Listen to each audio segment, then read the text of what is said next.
Satan's War Against Israel, section 2.5. Revelation 12 and the future of Israel continued. God's treatment of Israel is promising to the believer. It helps us to know that God still loves us, even if we mess up. This sequence of events proves that God is in control. One of the scariest times in history is when Satan and his demons are cast down to the earth. I am glad that I will not be here to witness that event. This is a good reason to be born again into His kingdom. The nation of Israel is supernaturally protected by God. Revelation 12 verse 6. And the woman fled into the wilderness where she had a place prepared by God, so that there she might be nourished for 1,260 days. This event in the middle of the tribulation is sometimes called the second Exodus, Matthew 24:15 through 12. God will miraculously take care of this future Jewish remnant. This is similar to the 40-year Exodus event. The ancient city of Petra is a likely place of hiding. Old Testament passages call that area Bozrah. This is where the city of Petra was eventually built. A description of advantages in the Petra hideout. Petra is located in a basin with Mount Seir. It is totally surrounded by mountains and cliffs. There is only one way in and out of the city. It is a narrow passageway that extends for about a mile. This passageway can only be negotiated by foot or by horseback. This makes the city easy to defend. One angel at the entrance, similar to the Garden of Eden. Petra's location is strategically located. The city of Bozrah is in Mount Seir. It is located in ancient Edom or southern Jordan. This area will escape the domination of the Antichrist.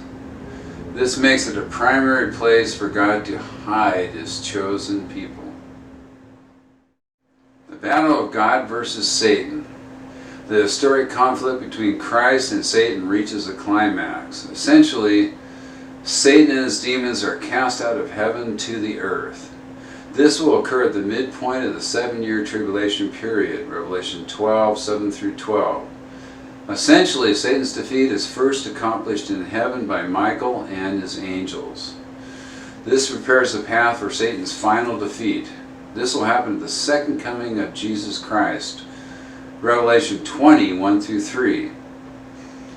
Satan's response being cast down to earth. Since Satan cannot defeat God in direct combat, he decides to destroy God's chosen people. And this includes those that have decided to accept Jesus.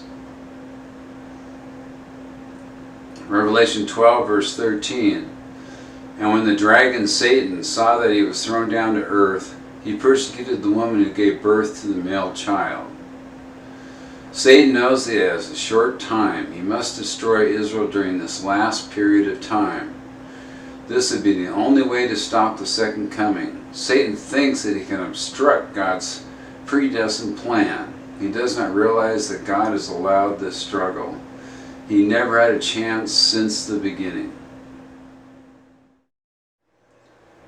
Revelation 12 verse 14, and the 2 wings of the great eagle were given to the woman in order that she might fly into the wilderness to her place where she was nourished for a time and times and half a time from the presence of the serpent. This is God's response to Satan's attempt to destroy His people. God will protect Israel supernaturally. The phrase 2 wings of the great eagle describe this. This is a figure of speech used in Exodus 19:4. This speaks of God's divine intervention. This will occur when the Jews fly into the wilderness.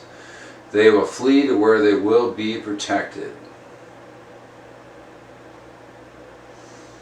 Satan launches an effort to track down the Jewish people, yet God's protection destroys his efforts. Next, Revelation 12 and the future of Israel continue.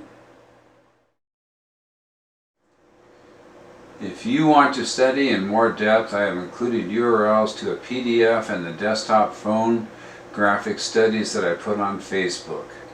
Let God's Word show you His truth.